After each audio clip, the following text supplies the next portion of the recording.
Viewers, आज के video में हम देखेंगे कक्षा 9वीं हिंदी की वार्षिक परीक्षा में आने वाले प्रार्थना पत्र।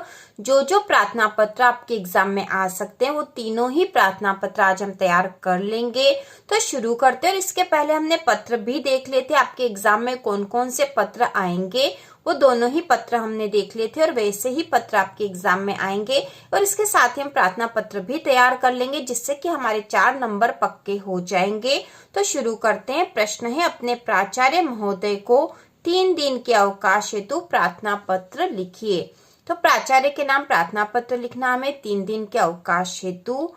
तो यहाँ पर हम लिखेंगे उत्तर में सबसे पहले हम लिखेंगे प्रति श्रीमान प्राचार्य महोदय, शासकीय मॉडल स्कूल जबलपुर। तो स्कूल का नाम आप अपने स्कूल का नाम यहाँ लिख सकते हो, जो भी आपके स्कूल का नाम है वो यहाँ लिख लीजिए। और श्रीमान प्राचार्य महोदय तो लिखना ही है क्योंकि हमें प्रार्थना पत्र जो है प्राचार्य के नाम से ही लिखना है। इसके बाद हम लिखेंगे विषय। तो विषय भी हम प्रश्न में से देखकर ही लिखेंगे। यहाँ दे रखा है अपने प्राचार्य महोदय को 3 दिन के अवकाश हेतु प्रार्थना पत्र लिखिए। तो यहाँ पे विषय हो जाएगा 3 दिन के अवकाश हेतु। ठीक है, 3 दिन के अवकाश हेतु। तो विषय हम लिखेंगे 3 दिन के अवकाश हेतु। तो प्रार्थना पत्र जिस कारण से हम लिख रहे हैं वही उसका विषय होता है।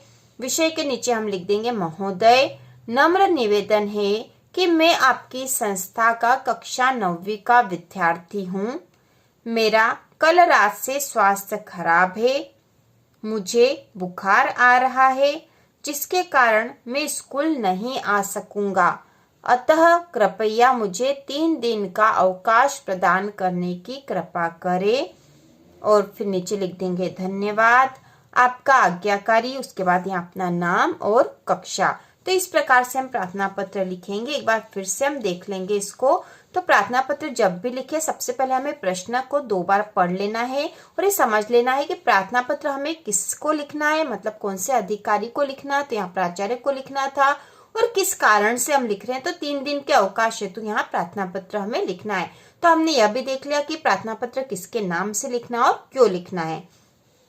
उसी के अनुसार हम प्रार्थना पत्र लिखेंगे। तो प्रार्थना पत्र में सबसे पहले हम लिखते हैं प्रति, मतलब जिसके नाम से हम प्रार्थना पत्र लिख रहे हैं उसके प्रति लिखते हैं।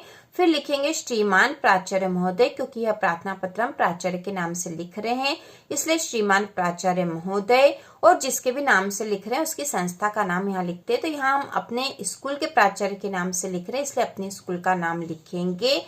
उसके बाद हम लिखेंगे विषय। विषय भी प्रश्न में ही दे रखा है 3 दिन के अवकाश हेतु।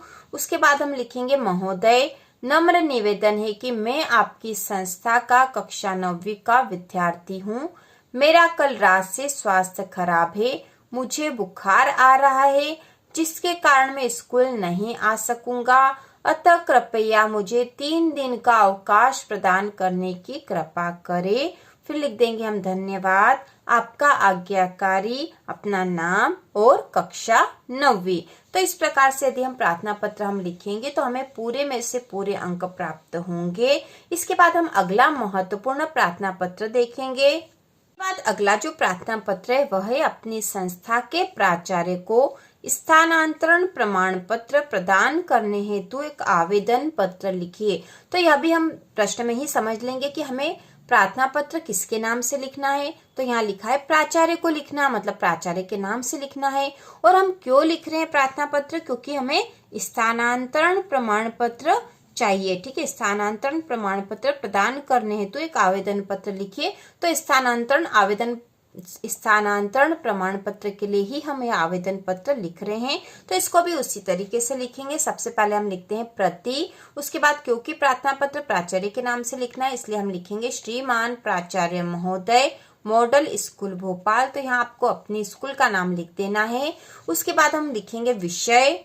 ठीक है, विषय भी प्रश्न में से ही देखकर लिखते हैं। तो यहाँ दे रखा था स्थानांतरण प्रमाण पत्र प्रदान करने हेतु, तो हम यही विषय यहाँ लिख सकते हैं, स्थानांतरण प्रमाण पत्र प्रदान करने हेतु। विषय हमें प्रश्न में से देखकर ही लिखना है। उसके बाद हम लिखेंगे महोदय, नम्र निवेदन है कि मैं आपकी संस्था का कक्षा 9वीं का छात्र हूँ। मेरे पिताजी का स्थानांतरण मतलब ट्रांसफर यहाँ से जबलपुर हो गया है। मैं भी उनके साथ जाऊंगा व आगे की पढ़ाई वहीं से करूंगा। अतः कृपया मुझे स्थानांतरण प्रमाण पत्र प्रदान करने की कृपा करें।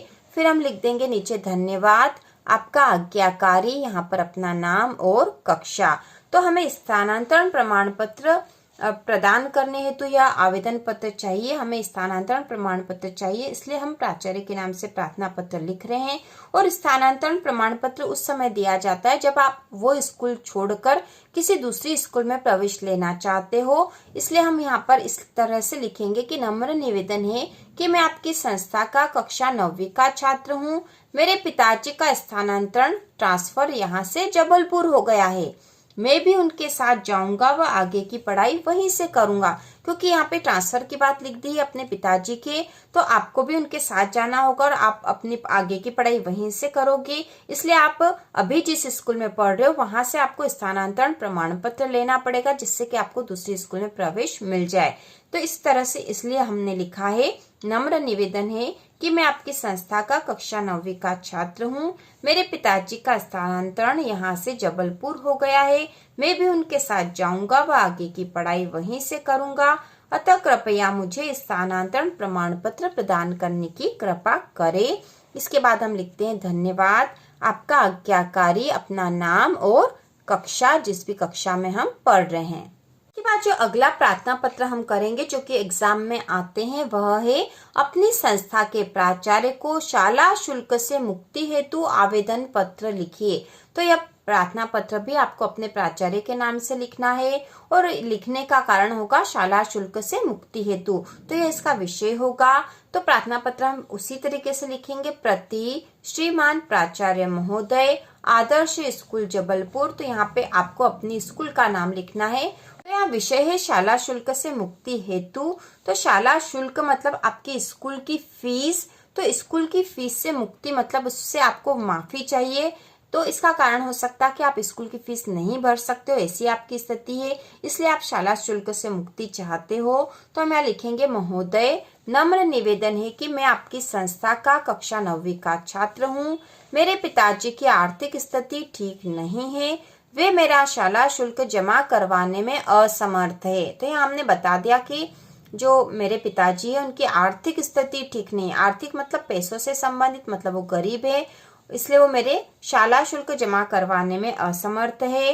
अतः कृपया मेरा शाला शुल्क माफ करने की कृपा करें।